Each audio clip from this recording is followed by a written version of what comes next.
Hey up, Vinyl Monkey here. 1974, and again for 1974 I've split my top tens into British, Irish, European, although I think in this case all British actually, and next time, in a few days time, North American, just to get them in. I mean, some people have commented that perhaps 72, 73 was the high water mark of classic, particularly rock albums, and maybe that's right. I mean, I think there might be one or two in my top tens that maybe would have struggled to get into the top tens of 70 of a year or two earlier, but that's not to say there's not some great LPs in this, and I've really enjoyed listening to them all again a few times over the last week or so. Anyway, here goes. I'm gonna get straight into it. I'm not gonna go through all the ones that missed the cut this time because yeah, I'm gonna get straight at it. So number 10. At number 10, I've got Ringo Starr's Good Night Vienna. Now, you might ask yourself the same question as I find myself asking myself, which is, what is the point of a Ringo Starr album? I mean, the guy is a legend. He a great drummer. He provided the beat in one of the greatest bands of all time. He's done it all. He's not a great singer. He's not a great songwriter. You know, why is he brought out all those albums? Where basically he gets his mates, of which he's got many. He's obviously got many contacts, and he's respected, I guess, and he's got lots of brilliant players and songwriters who will donate him songs and play on his albums, which makes for thoroughly decent, listenable albums. I mean, in this case, he's got John Lennon, Elton John, Dr. John, Alan Toussaint, Harry Nilsson, and others writing the songs. I mean, I think Ringo's maybe wrote a couple, or contributed to the writing of a couple. And he's got all sorts of players on there, top session musicians, top American musicians, but people like Nicky Hopkins, Robbie Robertson. You could go on and on and on. So, which all makes for a thoroughly decent album. But what is the point? I don't know. I mean, I think I enjoyed listening to it. It's not brilliant. I mean, I think maybe the best two tracks are the last. He does a reasonable cover of the Platters, Only You.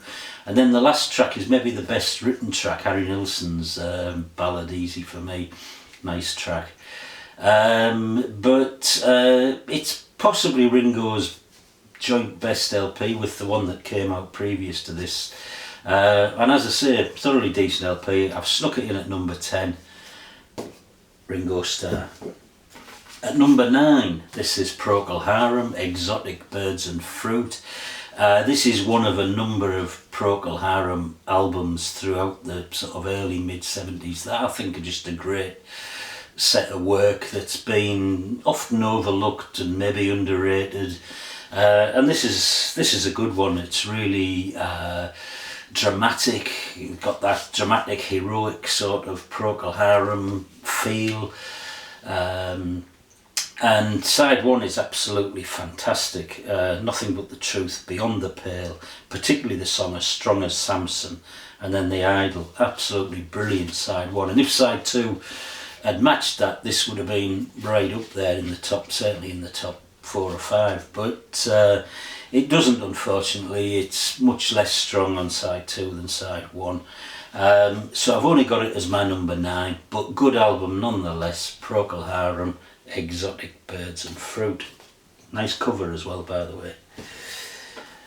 My number 8, I'd originally put this in my North American list without thinking, and that's, I mean, it just looks American, doesn't it? This is Graham Nash. This is Wild Tales, and I'm not sure whether this counts as a 1973 or a 1974. I've tried to it's got 1973 on the label, and I think it was made in 1973, but I think it was actually launched in the first week of January 1974, as far as I can gather from the internet. Anyway, what does it matter? It doesn't matter one jot, does it, obviously.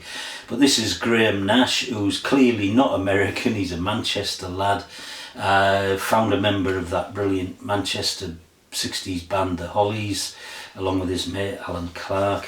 And then he left the Hollies after he'd been over touring in America with them, and he'd met people, Mama Cass and David Crosby and Neil Young and others, and he left to form a band with Stephen Stills and David Crosby, Stills and Nash, and later Neil Young joined them as well. And but this is after that period. This is his solo album Wild Tales, and it's a really nice album, very decent songs, very nicely sung, brilliant tight band, many of them members of Neil Young's backing band. Neil Young himself plays on it somewhere or other, as does David Crosby. But yeah, really lovely. I love the song, third song on side one, Prison Song, about the waste of prison, all round waste of that as a sort of concept and a method of social control. And then the last song on side two, which I think is maybe the strongest song on the album, Another Sleep Song. Absolutely lovely.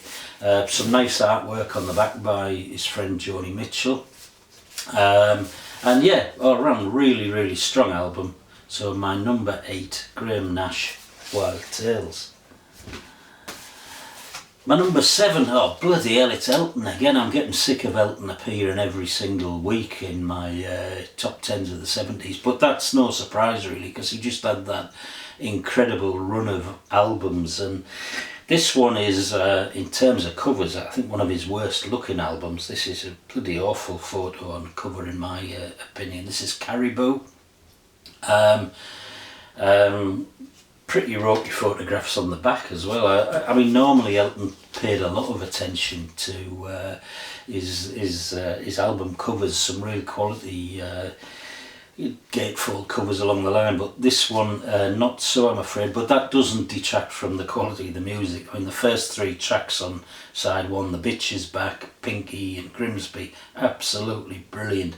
And then on side 2 you've got the epic and fantastic Don't Let the Sun Go Down on Me. So yeah, it's a really strong album, naff cover, but it's Elton once again, and I've got him in as my number 7 for 1974. My number 6 is TRex, and this is Zinc Alloy and the Hidden Riders of Tomorrow. And this is it's really different from Electric Warrior and the Slider, and it's one I don't play anywhere near often enough. I mean, if I'm going to go to a TRex album, 9 times out of 10 I'll go to Electric Warrior. The other time I'll go to the Slider probably to put it on, and this one rarely gets an outing, but every time I do play it I think, bloody hell, that's a good album. It's absolutely chock full of really good musical ideas. It's different, it's sort of exploring some different new directions. There's a sort of soul funk influence in there. It sounds much more American than his previous albums. You've still got the madcap lyrics, of course, which are just as crazy as ever. But it's just a really good album, which I think, you know, I should play it more often. I maybe only play it once a year, and when I do I think, oh, that's good, I should, you know. It grows on me very slowly at that rate of playing it only once a year, I've got to say. But anyway, I mean, he sounds a bit like Bowie, occasionally like Lou Reed as well, but he sounds a bit like Bowie sounded 2 or 3 years after this, when Bowie was into his sort of soul, Young Americans type period. But really good album. I love the tracks Change on side 1 and Teenage Dream, which ends side 1, but just really strong all the way through. Nice one. TRex, Mark Bolan and TRex. It's marketed as, and that's Zinc Alloy and the Hidden Riders of Tomorrow, my number 6. My number 5, I've just been listening to this now. This is Supertramp, Crime of the Century. When I pulled all these albums out and sort of had a look at them, I thought this one might have been just on the edge of my top 10. It might have just sneaked in there, and I think I sort of subconsciously sort of dismissed this album as a bit lightweight and a bit prog rock light or Pink Floyd light or something like that, and maybe don't give it the credit that it clearly deserves. This is a cracking album. Strong songs, 8 songs, absolutely strong. It's their 3rd album. I think they've really reached their sort of peak musically and songwriterly on this one. It's beautifully performed, really well written. I think one of the reasons I dismissed them is I actually went to see them when they toured this album just a few months after it came out at Newcastle City Hall. They were headlining, and the support acts were Gallagher and Lyle and Chris de Burgh, and they're obviously much more relatively sort of lightweight pop, and I think I've in the back of my mind somehow sort of bracketed Supertramp in the same way, but you know, they are definitely more accessible. They are lighter than many of the prog bands, like Pink Floyd and others. They are simpler, they're less complex maybe than some of the pop bands like 10cc.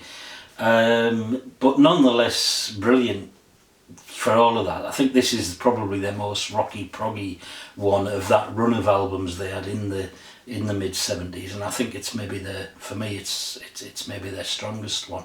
The opener, School, the second one, Bloody Well Right, on side 2, Dreamer and Rudy, and then the final track, Crime of the Century. But great stuff all the way through. So that's my number 5, Supertramp, Crime of the Century. My number 4, this is John Lennon. This is Walls and Bridges. This is, I think, just a lovely album. It was written in towards the back end, I think, of John Lennon's so-called Lost Weekend, where his only ever separation, his 18-month separation from Yoko Ono. And a lot of this is love songs to Yoko, but it's much less sort of sugary, schmaltzy than some of the stuff he did when he was with Yoko, and it's certainly much less angry and cynical than some of his earlier stuff as well. And it's just a lovely album to listen to. I think on side 1, Going Down on Love, great song. He does a bit of a jaunt with Elton John on Whatever Gets You Through the Night, but then the final side on side 1, Scared. On side 2, the absolutely beautiful number 9, Dream, and then Steel and Glass, gorgeous, and Nobody Loves You When You're Down and Out. And then a lovely little cameo with his son Julian at the end. A gorgeous LP, brilliant band playing with him. The packaging is absolutely superb, featuring a lot of his artwork from when he was aged 11. One of my favourite John Lennon albums, absolutely love it, and I've got it as my number 4. My number 3 is King Crimson's Red. This is dark, it's complex, it's heavy, it's very coherent. I think it's much more coherent than the other King Crimson albums I've featured. It sort of flows from one passage to the next. Really strong stuff. No weak stuff for me on here at all. The opening track, Red. The third track, One More Red Nightmare. Great stuff. And then finally the epic sort of Starless, which covers more than half of side 2. But I think there's the sound of this. I mentioned a phrase which I've had the mickey taken out of me by a friend recently, because I think I mentioned the term sonic experience in a previous video, and but I'm going to say it again, because this is a real sonic oral experience to listen to this album.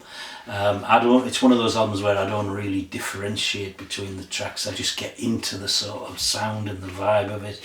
I don't know, it might be my favourite King Crimson album, I think. But it's a really, really strong album. Brilliant percussion, Bill Bruford. And also great horns, saxophone, oboe, cornet, great use of those, and violin. I sometimes wonder, is there a place for violins in rock and roll, but it certainly is on here. It's really, really well deployed. So that's my number 3, King Crimson, Red.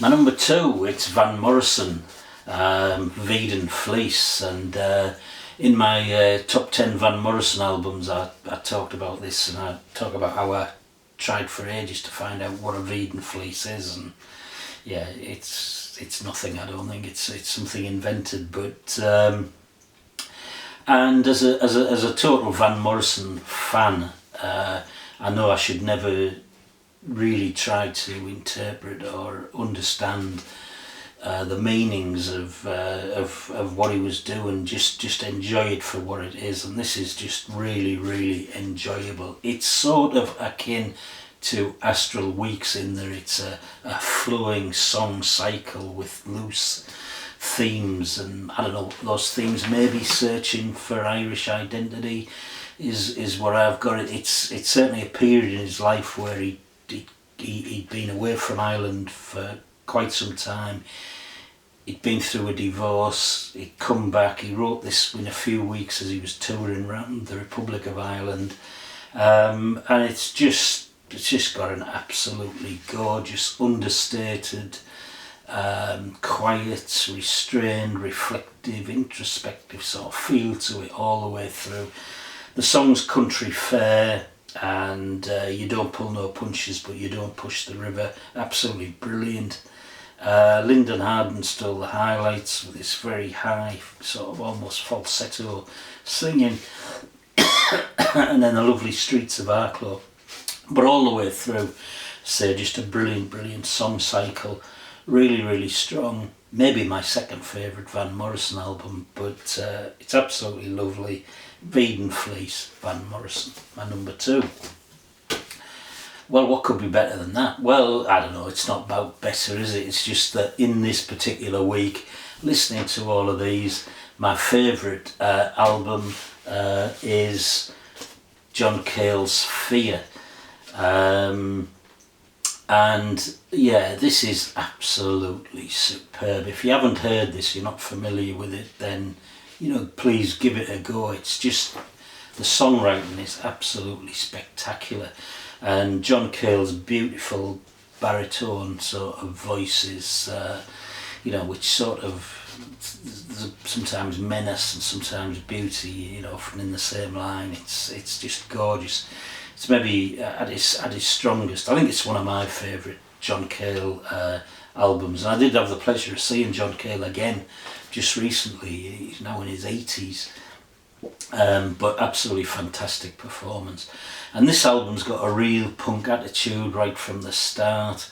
Fear is a man's best friend, which ends in this sort of dystopian crashing, and it sounds a bit Velvet Undergroundy almost, but the whole album is chock full of brilliant, often dark lyrics which just evoke these images, or they do for me anyway, all the way through it. And there are just so many cracking lines in here.